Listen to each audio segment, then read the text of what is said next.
সরাসরি ধানের শীষকে সাপোর্ট করে বলছেন আমাদেরকে ইসলাম ওয়ালাদেরকে বর্তমান যারা আমরা আছি আমাদেরকে ভোট দেয়া হারাম। এখন অপরাধ কি? আমরা গোমরাহ।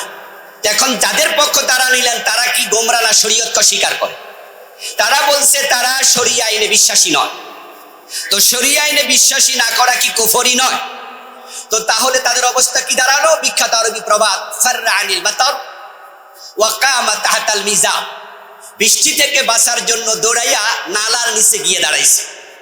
বলছে ধানের শীষের পক্ষে সাপোর্ট করছে এবং বাংলাদেশের সর্বজন শ্রদ্ধেয় বড় রাজনৈতিক সংগঠনের বড় আলেম তিনি সরাসরি ধানের শীষকে সাপোর্ট করে বলছেন আমাদেরকে ইসলাম ওয়ালাদেরকে বর্তমান যারা আমরা আছি আমাদেরকে ভোট দেয়া হারাম। এখন অপরাধ কি? আমরা গোমরাহ।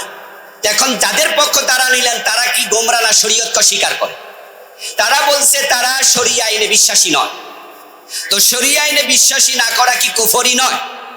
তো তাহলে তাদের অবস্থা কি দাঁড়ালো? বিখ্যাত আরবি প্রবাদ ফাররা আনিল মাতার ওয়া কামা তাহতাল মিজাব, বৃষ্টি থেকে বাঁচার জন্য দৌড়াইয়া নালার নিচে গিয়ে দাঁড়াইছে।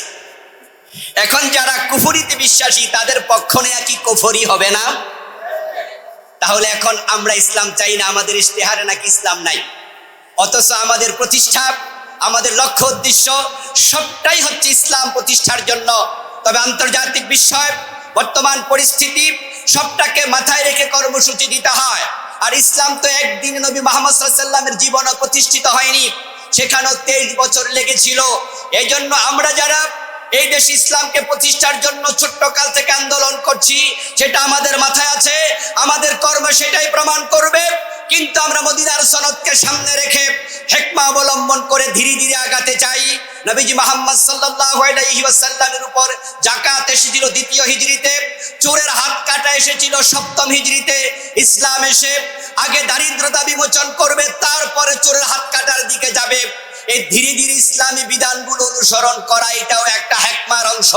সুতরাং আজকে ইসলামী শক্তির বিরুদ্ধে কথা বলে যারা শরিয়া আইনে বিশ্বাস করছে না তাদেরকে প্রমোট করা, যারা এই কাজ শুরু করেছে জাতি তাদেরকে প্রত্যাখ্যান করবে ইনশাআল্লাহ। আমরা ইসলামের পক্ষ শক্তির সাথে আগামী 12 তারিখ পর্যন্ত দৃঢ়তার সাথে এদেশের সকল আলেম ওলামা জনতাকে ঐক্যবদ্ধ থেকে কাজ করার জন্য অনুরোধ করছি। এবং যারা এই ফতুয়াবাজি শুরু করেছে ওদের ফতুয়াকে জাতি প্রত্যাখ্যান করছে এবং প্রত্যাখ্যানের ঘোষণা করে আমি আমার কথা শেষ করছি। আসসালামু আলাইকুম ওয়া রাহমাতুল্লাহি ওয়া বারাকাতুহু।